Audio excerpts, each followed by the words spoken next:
Sementara emiten perbankan tercatat menjadi penopang utama kinerja IHSG, saham BBCA ditutup menguat 3,78% di Rp8.300 per saham dengan kontribusi 28,37 indeks poin.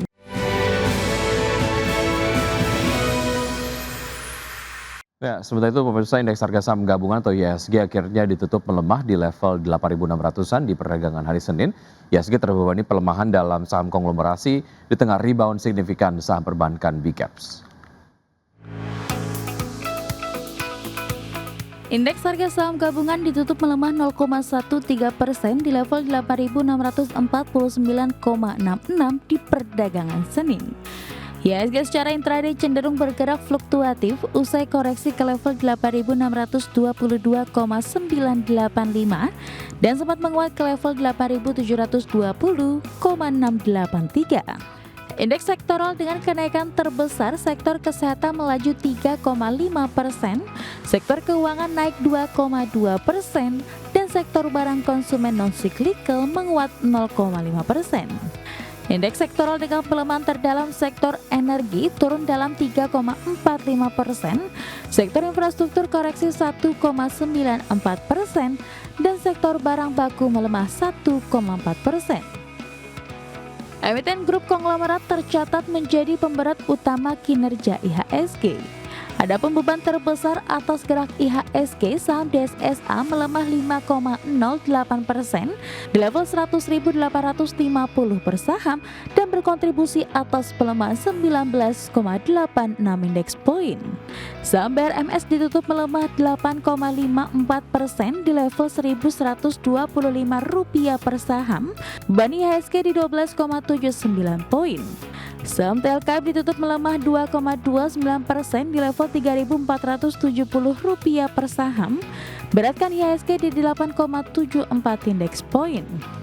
Saham cuan ditutup melemah 7,11% di level Rp2.350 per saham, beban IHSG di 7,52 indeks poin, dan saham PIAN ditutup melemah 2,61% di level Rp16.800 per saham dan beratkan IHSG di 7,46 poin. Sementara emiten perbankan tercatat menjadi penopang utama kinerja IHSG, saham BBCA ditutup menguat 3,78% di Rp8.300 per saham dengan kontribusi 28,37 indeks poin. Saham BBRI melesat 4,13% di level Rp3.750 per saham, topang IHSG di 24,74 indeks poin. Saham BMRI terapresiasi 3,53% di level Rp4.990 per saham dengan sumbangan 14,19 indeks poin. Dan saham BBNI melonjak 4,72% di level Rp4.440 per saham dengan kontribusi 6,87 indeks poin. Dikutip dari Bloomberg melansir riset Pintraco Sekuritas, IHSG ditutup melemah di level 8.649,66 di Senin. Setelah sempat bergerak di teritori negatif di awal sesi dan bergerak menguat. Adanya rotasi pilihan saham investor dari saham konglomerasi ke saham blue chips, terutama saham perbankan yang sempat membuat IHSG bergerak di teritori positif. Berbagi sumber, IDX Channel. Ya, untuk berbincang pagi hari ini kita sudah terhubung bersama Bapak Chandra Pasaribu, Head of Research Analyst PT Yuanta Sekuritas Indonesia. Selamat pagi Pak Chandra. Selamat pagi Mas Beki. Baik, terima kasih Pak Chandra sudah bergabung bersama kami di Market Plus pagi hari ini. Semoga kita sehat selalu Pak Chandra.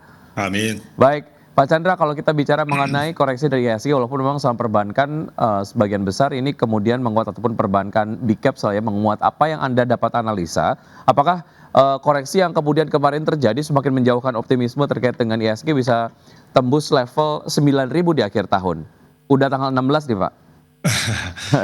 Harusnya mungkin ya kalau kita lihat dari perkembangan IHSG belakangan ini memang selalu terjadi rotasi ya antara blue chips dengan konglomerasi. Kemarin tuh memang kalau kita lihat dari saham blue chips terutama di perbankan sebenarnya harganya masih relatif cukup menarik ya, valuasi cukup bagus karena mereka di awal tahun agak sedikit tertekan performance-nya, tapi masuk ke fourth quarter dengan ada bantuan juga likuiditas dari pemerintah, sehingga ada arah perbaikan sedikit positif sebenarnya. Tapi memang di sisi lain yang konglomerat saham-saham konglomerasi ini telah melakukan rally yang cukup tinggi ya, dan beberapa stok secara selektif juga hit all time high gitu, sehingga mungkin ada technical correction di situ. Oke, artinya ini menjadi sebuah koreksi yang kemudian wajar dimanfaatkan untuk merealisasikan keuntungan, atau sebetulnya ada concern yang lain terkait dengan sektor-sektor tadi, Pak Chandra? Harusnya sih koreksi sehat lah ya. Jadi dengan kita melihat konglomerasi ini, beberapa stok yang sudah menciptakan all time high baru, kelihatannya memang harusnya, padahal fundamentalnya kan sebenarnya tidak berubah secepat itu gitu ya. Jadi ada sedikit retrace back daripada konglomerasi dan pindah ke blue chip sih, harusnya justru agak lebih sehat ya untuk capital marketnya. Oke, kalau kita bicara mengenai saham perbankan big caps, ini kemudian pergerakannya berpengaruh terhadap IHSG begitu ya. Sejauh mana ini kemudian menjadi sebuah tren penguatan yang nampaknya mungkin akan berlangsung at least sampai dengan akhir tahun, Pak Chandra, atau Anda tetap melihat adanya potensi koreksi untuk saham-saham big caps ini untuk perbankan?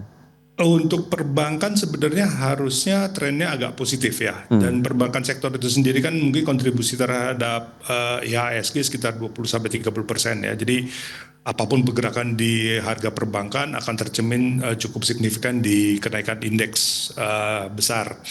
Nah, dari perbankan sendiri sebenarnya kan sudah ada sedikit bantuan likuiditas dari pemerintah ya, terutama yang BUMN.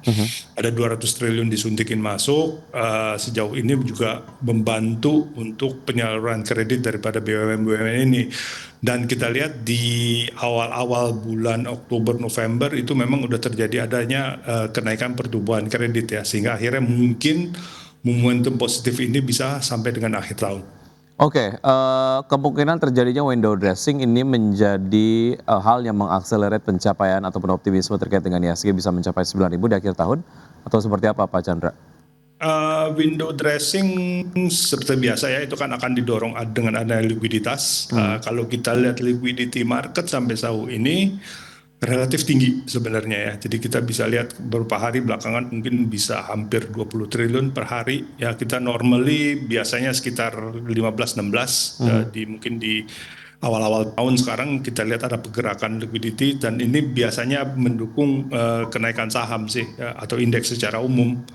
Jadi kelihatannya momentum kita masuk ke 9.000 mungkin ada support di situ, tapi kalau dari kita sih kita lihat mungkin untuk minggu ini di max mungkin di 8.800 kali. Oke, target hingga akhir tahun dari Yuanta sendiri di level berapa Pak optimisnya? Kita mungkin masih di bawah 9.000 sih ya, karena terus terang aja untuk tahun 12 bulan ke depan target indeks kita ada di 9.300 ya. Jadi kalau naik di atas 9.000 tuh rasanya sih agak kecepatan sih.